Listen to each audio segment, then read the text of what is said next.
This is the Blairing Out with Eric Blair show. And today we're here at the Bookmarc in beautiful West Hollywood, California for a private signing of the new Johnny Ramone autobiography, Commando. We're here with John Cafiero. And John, tell people how you're involved with the Ramones for those who don't know. Sure. I manage Johnny Ramone's estate, and I manage Dee Dee Ramone's estate, as well as the Ramones generally. And among many other things that I do, aside from business, I also handle a lot of creative endeavors. And one of the most recent projects was editing Johnny Ramone's autobiography, which I'm extremely proud to have the honor to do.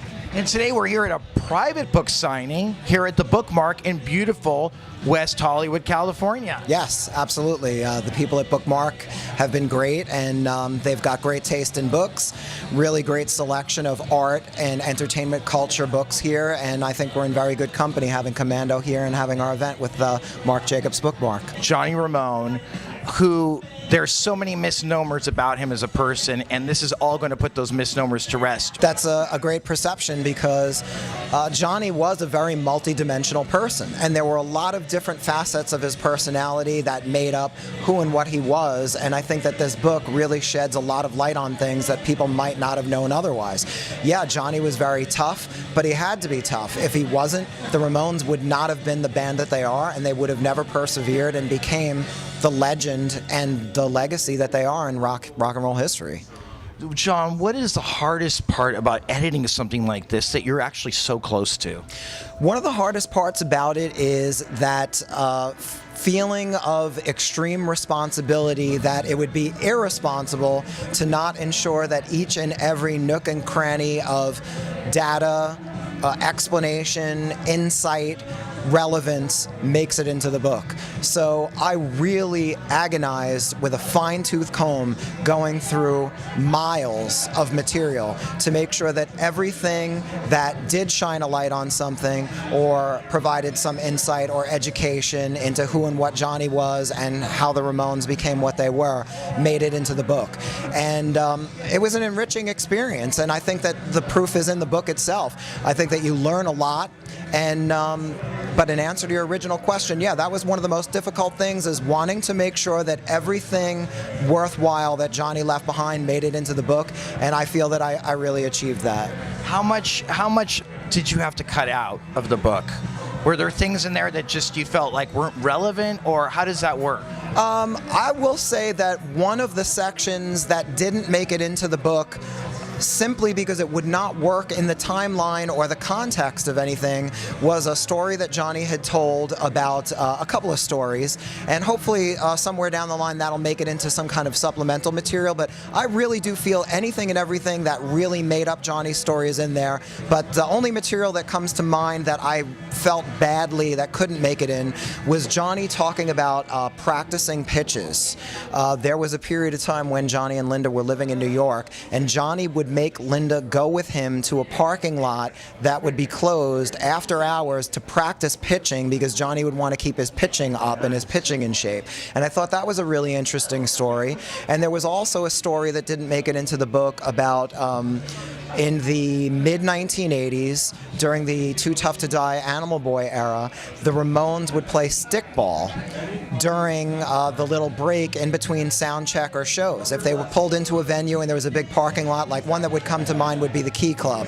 I don't know that they did this at the Key Club, but imagine the parking lot at the Key Club, the Ramones pull in, their equipment's being loaded, everybody's got free time, and the band and the road crew would play stickball against each other. And Johnny would pitch and would blow everybody away because he was a real fantastic pitcher. In fact, Tommy has said that back in the neighborhood before the Ramones, when you would see Johnny pitch, that his fastball was just something that could knock you down, and that he applied that mentality to his guitar playing, and I think it shows. One of the other bonuses that we've heard about this book is that there are rare photos that nobody has ever seen before. Is this true? Yeah, absolutely. In fact, I personally went through over 3,000 images to cherry pick the best images that we had. I had acquired on Linda's behalf libraries of archival photos of the Ramones and early days in Johnny's career, and then Linda had obviously the archives of all of her personal promotional photos and Johnny's childhood photos.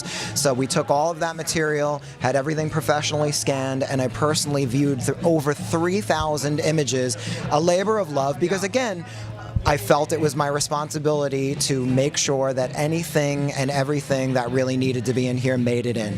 And Linda had a lot of faith in me in that I would take this seriously, and which I did, because the subject matter is so close to heart.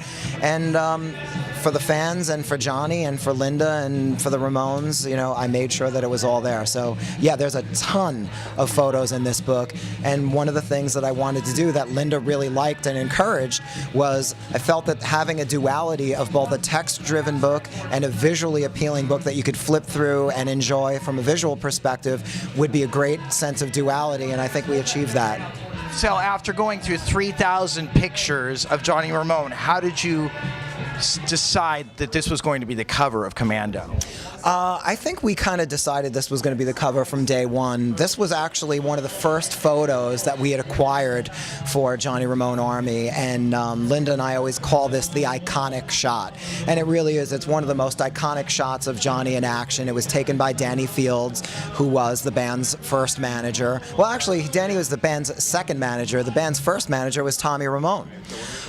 So that's the reason why this is the cover photo. It is just one of the most iconic shots, and I think it's a perfect fit. Blairing Out with Eric Blair Show with John Cafiero at the private book signing for Commando at the Bookmarc in beautiful West Hollywood, California.